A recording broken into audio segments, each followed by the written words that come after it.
So I have a great pleasure of having with me Bill Wirtz, who is a policy analyst in Consumer Choice Center. He is a former editor-in-chief of our magazine SpeakFreely, and he is the author of the podcast The Fun Police, which is run by the Consumer Choice Center, which delves into the questions of neo-protectionism and the nanny state that has seen some resurgence in Europe in recent years. Did you vape today? Or drink? Did you have a beer, a glass of wine, place a bet, or eat chocolate? There are activists out there who believe that you are hurting yourself, and that for the sake of the greater good, you should be banned from doing it. These activists are neo-prohibitionists. They don't believe in your right to choose, and they have big budgets to lobby governments to restrict your lifestyle. Fun Police, a 5-part Consumer Choice Center original podcast, uncovering the prohibitionist movements seeking to ban it all. So we have this mounting regulation that is supposed to protect public health. Should we abolish the fun police? We should indeed abolish the fun police, and that's because as individuals we should make our own choices when it comes to our own bodies and make our own decision making. It's there's this growing amount of people that think that most individuals are incapable of making those decisions themselves, and therefore it should be passed on to the government. And they come from different perspectives. So some of them come from a religious perspective, because for religious reasons, they think it's not good to gamble or smoke or drink, and they want to legislate it away from that perspective. That was very common in the past. So the prohibitionist movements that made alcohol illegal in the United States, they were very religiously inspired.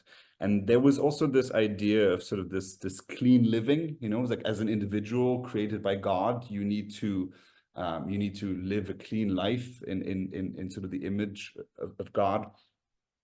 Which, I find that a bit interesting, because Jesus, famously turned water into wine, so he wasn't completely opposed to alcohol. But that has now transformed into sort of the public health lobby. So these are people who say, like, well, a lot of these things are not good for you, and that's true. I mean, people can ruin themselves financially with gambling. They can drink themselves into alcoholism, and smoking, we know, is not good for you. But their conclusion is that we should have prohibition instead. And they don't quite say prohibition specifically. They don't say we need to make it illegal, but they essentially, they recommend all the steps that will lead to prohibition. So if you make a product more expensive, some people will never have access to it because they're on lower incomes. If you say, well, you can't consume it here, you can't consume it there, then it becomes so difficult that it sort of leads to a quasi-ban with all the negative consequences of prohibition. So what we wanted to do with Fun Police is to explain who the people are, the neo-prohibitionists, what do they want to achieve, how do they operate, how are they funded, and give people the intellectual firepower to address a lot of the claims that are made by these people. So we address everything from smoking to vaping to gambling to alcohol. And I, gave it a bit of a storytelling mode so people feel enthralled by the concept. What do you think is the state of the fight against neo-prohibitionism? Because on one hand, it seems that libertarians have made some ground with respect to like the war on drugs, where, Germany is trying to legalize marijuana. There are states in the US that have tried legalizing some more potent drugs. So it seems that on one hand, we are winning on this side a bit, but on the other hand, we have like Great Britain trying to like ban entirely smoking cigarettes for the new generations. Are we losing the war against the nanny state? Well, you're asking the question in the right way, because there's this interesting dichotomy where at the same time, there's even states in the US that, essentially legalized certain what we call hard drugs as well. But then on the other hand, they want to restrict this, which is vaping, which helps a lot of people stop smoking, which all seems a bit contradictory, because if anything, these things, you can drive a car and vape or smoke a cigarette. You shouldn't at least drive a car and after you smoke cannabis. So there's actually more severity to a lot of the things that are treated easier. And to some extent, I mean, on the left side of the political spectrum, cannabis, for instance, has been sort of a darling, important issue, whether it's environmentalist or socialist parties. Some of them have been in favor of that, even though I would wager that, you know, the German legalization of cannabis is hardly a real legalization, because they create these sort of cannabis clubs that, I mean, they're gonna be like sort of like lefty artsy theater clubs where you go and pick up your weed. I mean, it's not a legal market like Colorado, where it's a real business that operates and that, you know, sort of establishes itself, or Canada, where that's the case. So I wonder about this too, because, you know, you have the you have the people that say, you know, all of these things are bad for you and therefore they should be banned, and they don't apply the same logic to other substances. I think that there's just a political narrative building that happens, where, you know, it should apply to cannabis as well, but just like politically, you know, you kind of want to have this win as a politician. And especially when you're losing with the youth vote. So if you're Chancellor Scholz in Germany, where sort of as a social democrat, it's hard to attract young voters because they're going to the Greens or they're going elsewhere. So you're trying to loop them back in with cannabis. And then on the other side, you know, who is most obsessed with kids potentially vaping? It's usually sort of the Gen Xers, and they're also a heavy voting bloc. So there's a lot of politicking happening here, and it varies from country to country. I mean, there's countries that are pretty good on vaping, and there's countries that are pretty bad on cannabis, and it sort of moves with the polling. So what's the latest survey say? And that's sort of how politicians move about this. If you're looking for consistency, you're probably not going to find it. You work as a policy analyst in Consumer Choice Center, and I have this sort of bleak image of consumers being unable to have any effective change in the world, because they are they are kind of the smallest minority on earth. They cannot organize well. Even if they want something, it's relatively minor issue in their lives, so they are not very effective at advocating for like having some of the substances still legal. Do you think this is a problem in advocating against nanny state? Well, it depends on, you know, sort of what topic it is specifically. I mean, for instance, our friends at World Vapors Alliance, they mobilize consumers of harm-reducing products, whether it's e-cigarettes or heat-not-burn products, to raise their voice, sign petitions, email members of parliament. And they're fairly successful in what they do. I mean, clearly, as we know, and not everywhere. I mean, the UK is clearly moving in a bad direction on this issue. But you can mobilize a lot of consumers. Of course, the reason for that is because, well, I mean, what's the part of the population that vapes, right? And if you're a smaller group, then you feel it's easier to band together. But as a consumer in general, making you care about a sugar tax and telecommunication regulation and all of these things, that's pretty complicated. So as Consumer Choice Center is sort of this all-encompassing thing, it's harder to sort of have that mobilizing factor. I mean, the best way that consumers express their wishes is on the marketplace, is with which products they buy or not buy. And let me give you a practical example. So in Denmark in 2011 or 12, the government implemented a fat tax. So this was a tax on saturated fat consumption of more than 2.3%, roughly in that area. And that was to protect public health. Like, you know, this thing is not good for you, you know, you shouldn't do that, yada, yada, yada.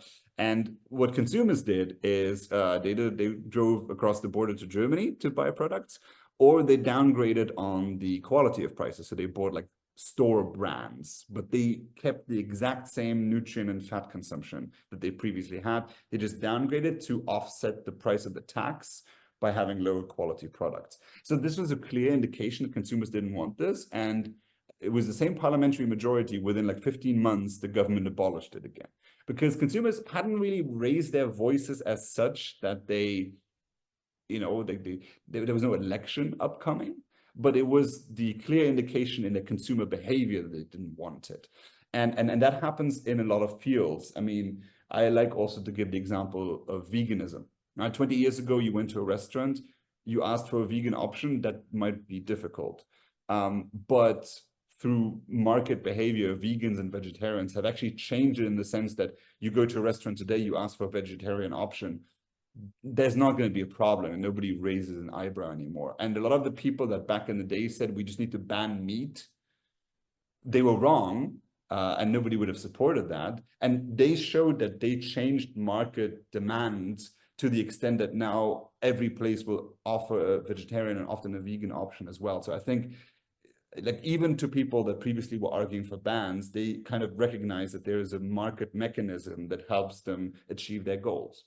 You've touched a bit on this point, but who is the fun police? Who are the people who are driving this increase in the nanny state? Who actually cares about what you do with your own body and about this vape that you keep smoking? Why do they care, and who are they? I mean, there's specific organizations, and they're all specifically organized in like per issue area. So, for instance, in alcohol, you have a group called Monde International. So this is an NGO, and it was actually renamed a couple of years ago. It used to be called the International Order of Good Templars, which is straight out of a Dan Brown novel. I think they should have kept that name. That sounds so cool. And they're like they're a 200-year-old prohibitionist organization that have, they're based they have like sort of a religious foundation, which, fine by me. I mean, if you're religious, do your thing. I don't, that's none of my business. But they take that into sort of like alcohol should be illegal for everyone, and they're pretty well funded. They're actually funded by running a private lottery in Sweden, which is hilariously ironic. It funds its neo-temperance lobby by running a lottery in Sweden, and. I'm sorry. There's they run a lottery. Yes. There's a gambling operation. They're funded through a gambling operation in Sweden. Yes. The Puritans are not pure. They fund themselves by running a lottery. We're actually talking about a lottery in Sweden that's been sued by Sweden's consumer agency for using misleading marketing tactics, for defrauding consumers, for appealing to minors. So all of the things that Movendi and their researchers accuse the alcohol industry of doing, they have been caught doing with their lottery. And they go into the World Health Organization, the international, the UN body on drugs and crime, UNODC, and they're official partners of these organizations, and they make recommendations. An example was they made a report for Health Canada, which is the Ministry of Health in Canada. And in that report, they said, yeah, the government used to say that you should only have 2 drinks per day, but actually it's 2 drinks per week. And they fiddled with the numbers until they had that result.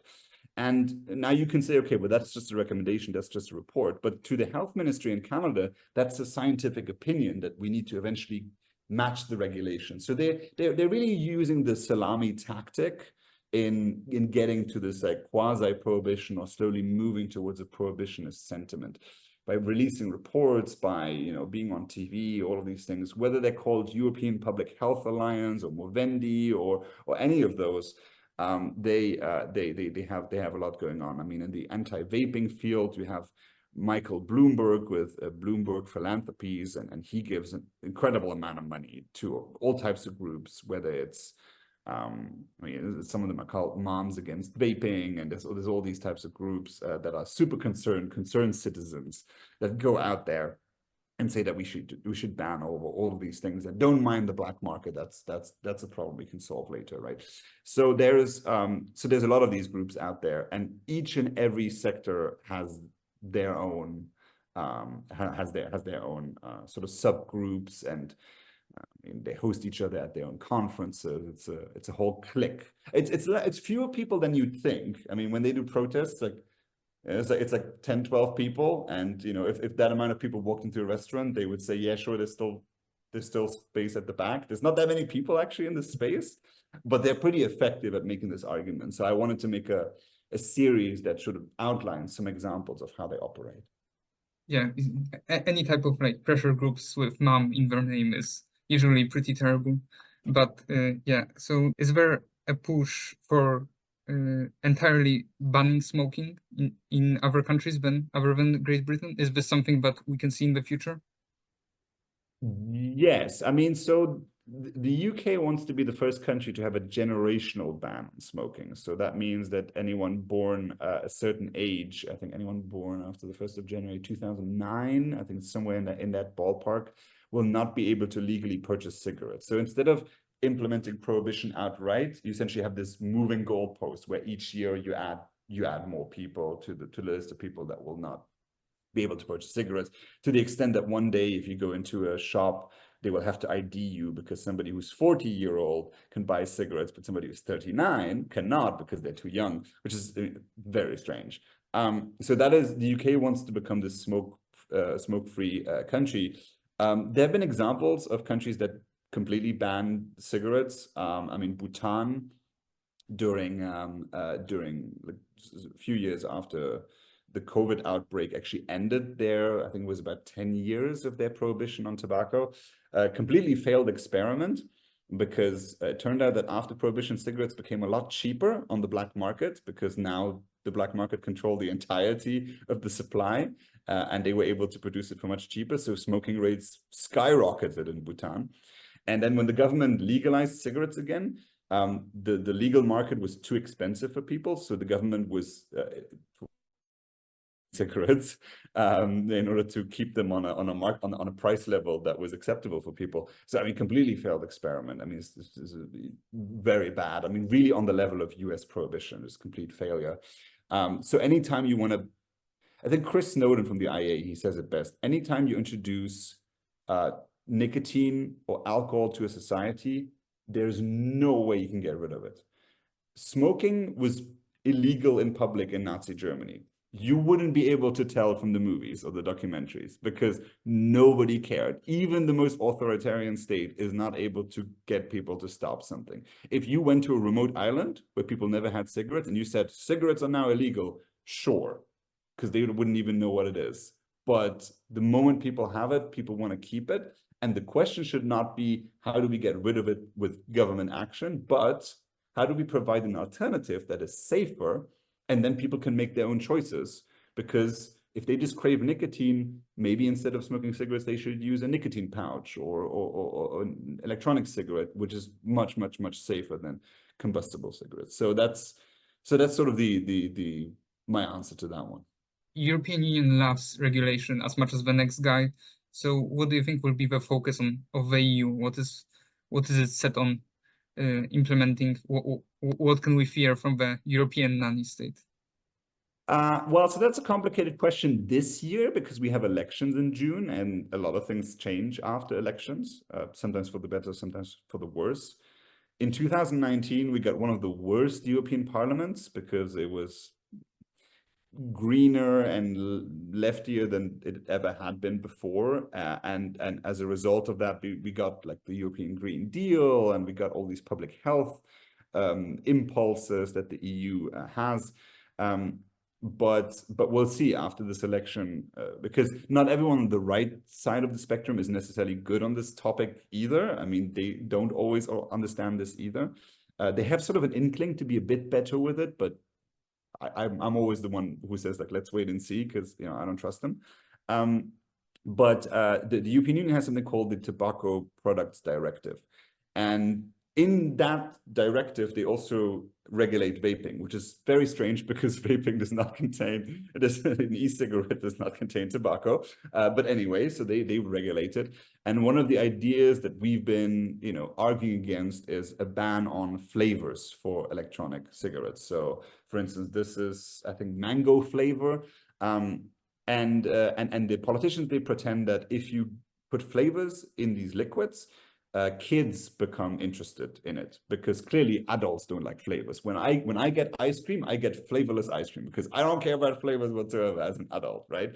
So this is very silly, and they don't realize the importance of flavors in e-cigarettes, because when people stop smoking, the last thing they want to taste is that same flavor again. But a country like the Netherlands, which has banned flavors, they only allow a couple of them, and two of them are mint and tobacco flavor. Again, no idea why, but that's what they do. Because when people switch, they want to have something more refreshing, like strawberry and so on, to treat it as something that helps them get away from this craving of tobacco smoking. So that's one of the ones that hopefully the EU will at least keep postponing or completely reject from their draft board, because it's a terrible idea. It won't work, and it will drive a lot of people back to smoking cigarettes, which again, is not good. They should have the choices, and then be able to have all the choices on the market to make better choices for themselves. But unfortunately, with the current parliament, we don't have that. Let's see what we get with the next one. In the research paper drawn by Consumer Choice Center on this very topic, fun police, in the conclusion, they say that they believe that there is room for creating a counterculture that would be aimed at countering this neo-prohibitionism. How do you think this should look like? I mean, as somebody from the libertarian tradition, I'm like, you can make a prediction about what culture can be, but it's never good to get the inkling that you need to dictate what culture should be, right? I mean, that's sort of the essence of the belief. But I think that, like with whether it's the yellow vests in France or the farmer protests now, there is when you build up too much regulation, you get a clog in your pipes, and then people feel angry and they don't exactly know what they're angry at. Because, I mean, I always say this when I lived in Brussels, when people protest the European Union, they never know in front of which building to protest, because it's so complicated to understand how it really works. And that's sort of how people feel when they become overregulated. They don't know, they can't pinpoint exactly what happened, but they know they're not happy. And I think this is something that might actually happen in this space as well, because right now, if the tax on nicotine goes up by 0.5%, I mean, it's really hard to get people interested in that. But there will come a point where the glass is full, and then it overflows, and then people will rebel against it. And I think that is something that we're trying to allude to, is like, let's not have it get to that point, because why? What's the need? And I mean, like, there's so much happening in this space where, there's so many public awareness campaigns, like all these things are bad for you and so on. It's like nobody's giving them up, right? I mean, just because you banned advertising doesn't mean people stop doing it. So it's like, drugs are super popular, you never see them advertised, right? So it's like, these things, they run in the culture, and they're not going anywhere. Do you think we are a bit too frail in countering the nanny state in our approach? So I think, for instance, about like Jacob Solomon from Reason wrote this book saying yes in defense of drug use, and there he kind of like, yeah, he doesn't talk about harm reduction, he just talks about like sensible drug use. So is this an approach that we should take, or it seems very dangerous in a way? Well, it depends on who you're talking to, right? I mean, I think for us, the most important message should always be, yes, I mean, prohibition has all these adverse consequences, and that's sort of the Friedmanite argument for liberty. Is like, look at all the practical implications of your rules. But there also needs to be sort of the moral argument, and the moral argument being, don't tell me what to do, right? I get to make my own choices. I'm an individual, I get to make my own choice. And that argument always needs to come first. And then we can talk about sort of all the negative consequences of it. But in practice, that's the important one. I mean, if you take, for instance, cigarette smoking, it's like, I mean, we talk a lot about harm reduction because that is exponentially more threatened now than cigarettes. Again, very strange. If you wanted to ban anything, you'd ban cigarettes, and then later maybe look at the harm reduction tools. But I mean, cigarettes are not as much under threat because the government gets so much revenue and taxes from cigarettes, which is why they never fully get rid of it, because they have this dichotomy where on the one hand, they say they want to get rid of it, but on the other hand, they make so much money from the sales of a pack of cigarettes, because a pack of cigarettes would cost, I mean, 50 cents, 30 cents on the market if it wasn't taxed so much. I mean, it's a crazy amount of money and tax that goes into the coffers of the government. So The approach that is being taken now to counter that, we need to say, look, if you want to smoke cigarettes, you know the consequences, go ahead and do it. And I'll keep saying that, right? I mean, that's people's prerogative. The reason we focus so much on harm reduction is because it is a perverse situation we find ourselves in, that the safer option gets harsher scrutiny. It's a bit like, as opposed to, like, if we lived in a parallel world where some people talked about banning cars, but the government at the same time was actually focused on banning seatbelts. It's like, that's the one we need to ban. Like, seatbelts are the evil thing. And you go like, what? Why? No, I mean, driving a car isn't safe, but it's safer with a seatbelt, right? So I think that's where, I think that's why it's a different issue. It's interesting. You loop more people in because it's completely counterintuitive to people that this is happening.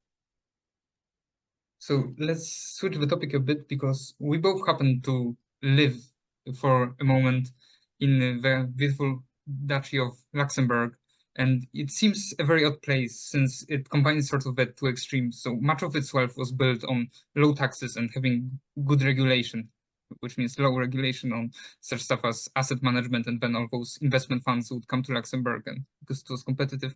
But on the other hand, it is like a welfare state on steroids with endless supply of money. And I sort of think about the way Milton Friedman said that the problem with socialism is that eventually you run out of other people's money. Is this sort of the problem with Luxembourg, that this perspective of running out of other people's money isn't close enough for people? By the way, I do think that's a Thatcher quote, another Friedman quote, but we might have to verify that. But I don't think we're going to talk about this, but I love this because I don't get to talk about Luxembourg an awful lot. I mean, look, I remember like maybe like 10 years ago, somebody ran the numbers and calculated that if we got 1 more million of high-skilled migrants to Luxembourg, every Luxembourgish person could just work for the government and make a lot of money and not do much.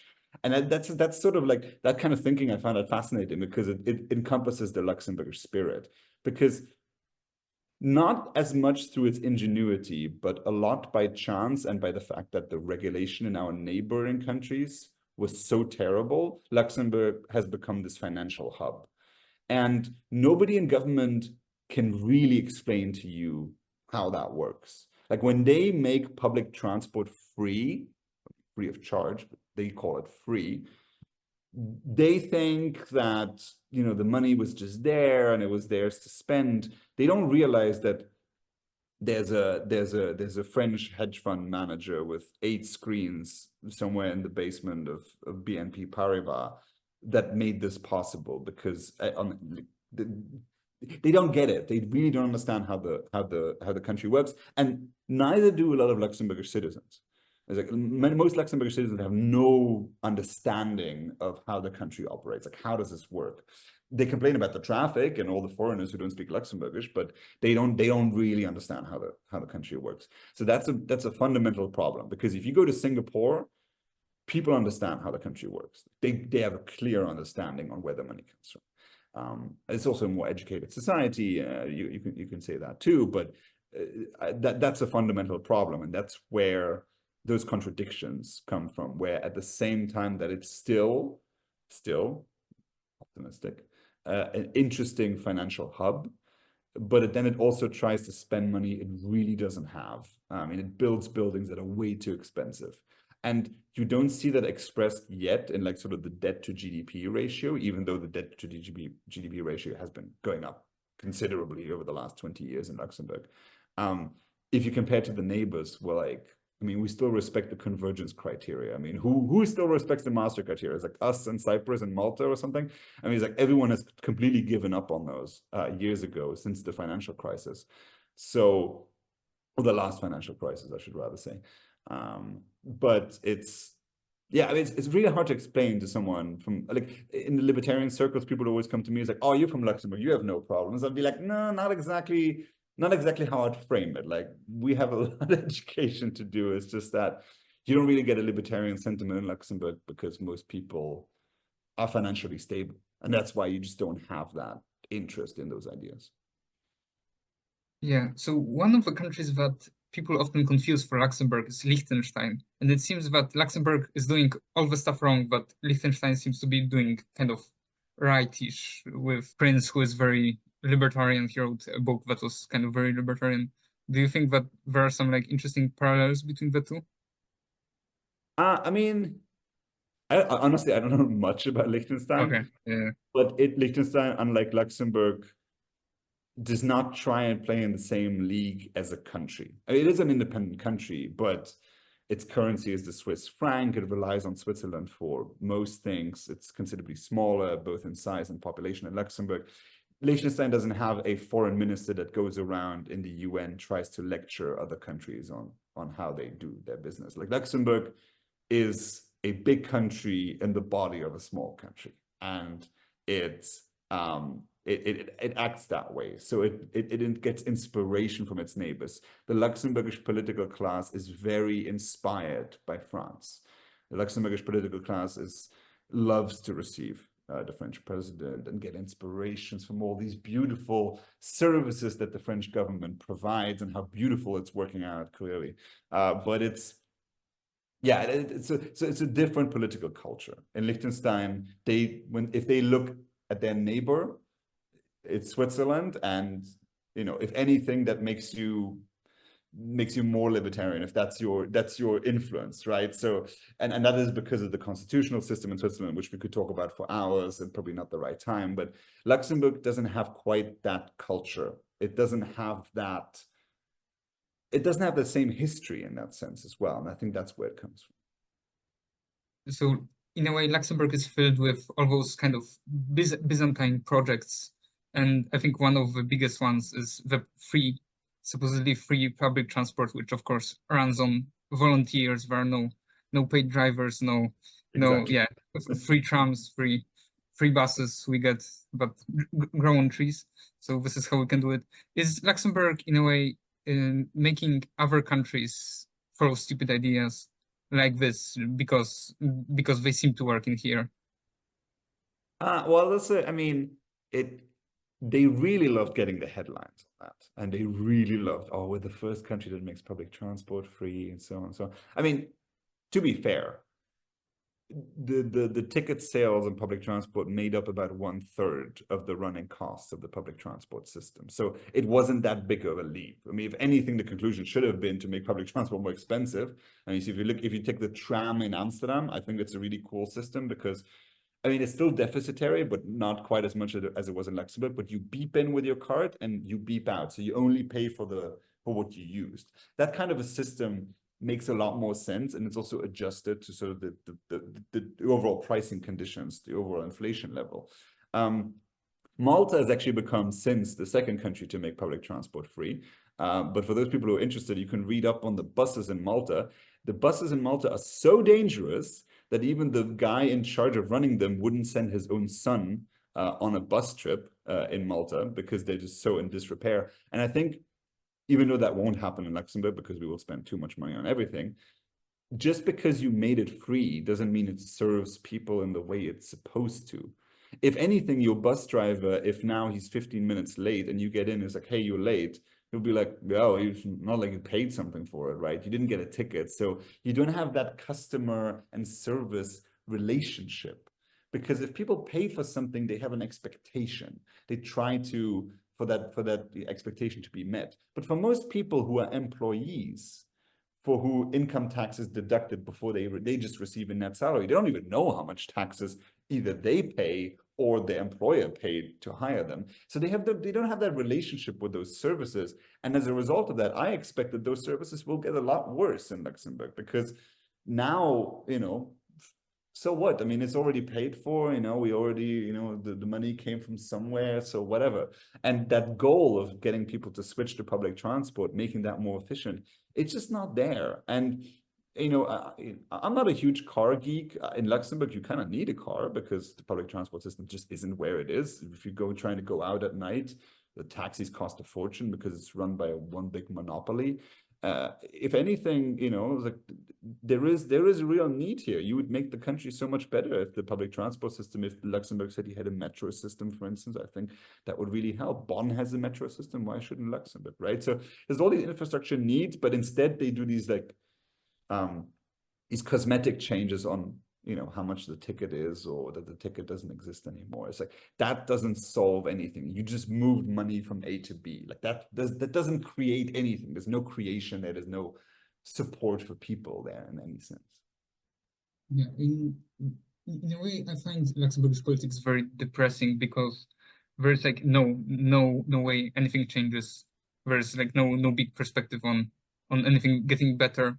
So like in 2021, there was this debate in Luxembourgish parliament about the wine that was served on the state-owned airline, and it wasn't Luxembourgish enough for the airline. So there was just this focus on nonsense, and there just doesn't seem to be any problem that could drive any real change. Yeah, I mean, by the way, I think that was the question on, I think they served French champagne. No, they served Luxembourgish Crémant, and then they stopped to serve French champagne or Italian Prosecco or something. These are the kind of things that they get busy with in Parliament.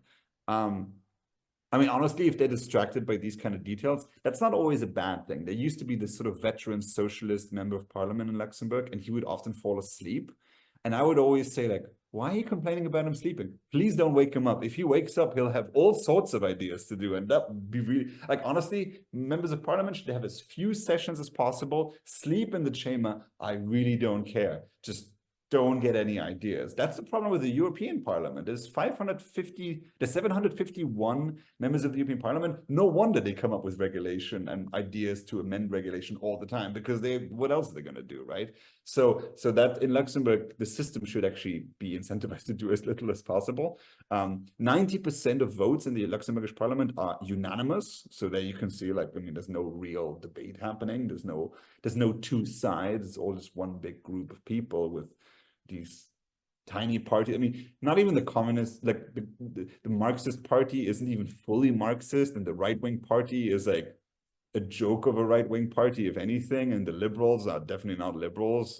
The Greens are Greens, at least. You got to give them that. I mean, they're the authentic version, but it's yeah. I mean, I don't follow Parliament much anymore. I don't get much from it, to be honest. Well, yeah, that's definitely sensible. So you've previously been the editor-in-chief of SpeakFreely. Could you tell us a bit about? Yeah, sure. So when I joined Students for Liberty, there was the European Students for Liberty website, and it had a blog section, and I wrote occasionally for that. And then the person who was running this, Marie Hammerijk from the Netherlands, I believe she's still in Amsterdam.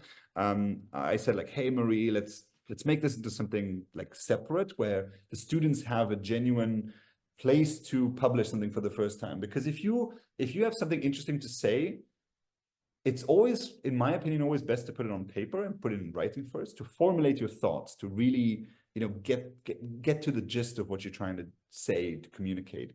And then we started this, SpeakFreely was the name. We got our own website hosted, and we gave students the opportunity to have something online and look cool, look like an online magazine, and give them that confidence. And also, a lot of people had never written an opinion editorial before, so we said, hey, send us something in, tell us what's happening in Macedonia or Bulgaria, send us in, and then we're going to help you edit, because we had that writing experience. And I see that a lot of those people still, have more confidence today in sort of their writing, whether it's a LinkedIn blog or if they're submitting something to a newspaper. That was the idea, like transferring that excitement for writing and being present in media, and that edge is what we wanted to do. And it was cool that back in the day, we got this website hosted, and we got some funding to do essay contests. And it's great to see that today it still exists, and the magazine exists in print, and I think that's fantastic. It's like sometimes I meet people, and they don't know that we started this, and we were never in it to get any renommee from it. It was just like a cool project. We wanted to do something cool for each other as volunteers, and and I still know all the people from back in the day. It's just great to see that we were able to make a difference, and that this project didn't die when we left, that, you know, that there's always people that keep it up. And I think that's super cool. Do you think that SFL has the sort of opportunity to be a testing lab for many interesting projects that can later develop into some bigger stuff and even think tanks? So for instance, Consumer Choice Center was an SFL project in the beginning, and as well Young Voices, yeah, and now SpeakFreely maybe will get somewhere and become a bit bigger. So do you think there's this great opportunity here? Yeah, I mean, yeah, that's, I mean, you gave the examples, you know, at Consumer Choice Center, Young Voices, when Casey Given took that independent. Those are, you know, and there's also projects, by the way, that were started and they didn't go anywhere. And it's just also the reality of the marketplace, right? I mean, it's like you try things and then you fail or you succeed.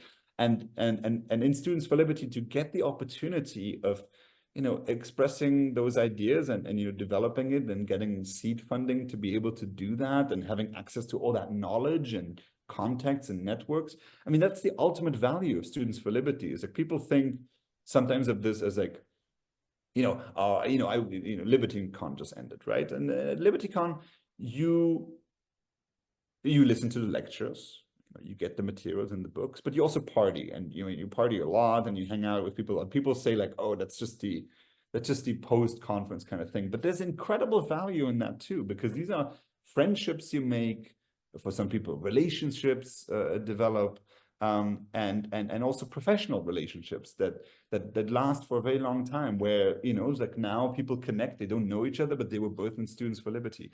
So having those projects and tapping into those resources and getting to know what people's skills are, and people go in different directions, some go into media, some go into STEM, some go into history, some stay in academia. I mean, so all these different qualities that people have, that is so cool for those projects to tap into. So I think it's a wonderful testing ground, because, well, it turns out that unlike other student movements, both on the right and the left, we don't sit around just, you know, bemoaning the realities of capitalism or the realities of whatever the right wing wants to call it, or the decay of morality and so on. We actually also take action. We take action and we say, okay, like, let's actually build something from it. And our ideas give us the necessary edge and instincts to be able to do that. And I think that's the real value of Students for Liberty. Well, thank you very much for your time. Thank you for this interview.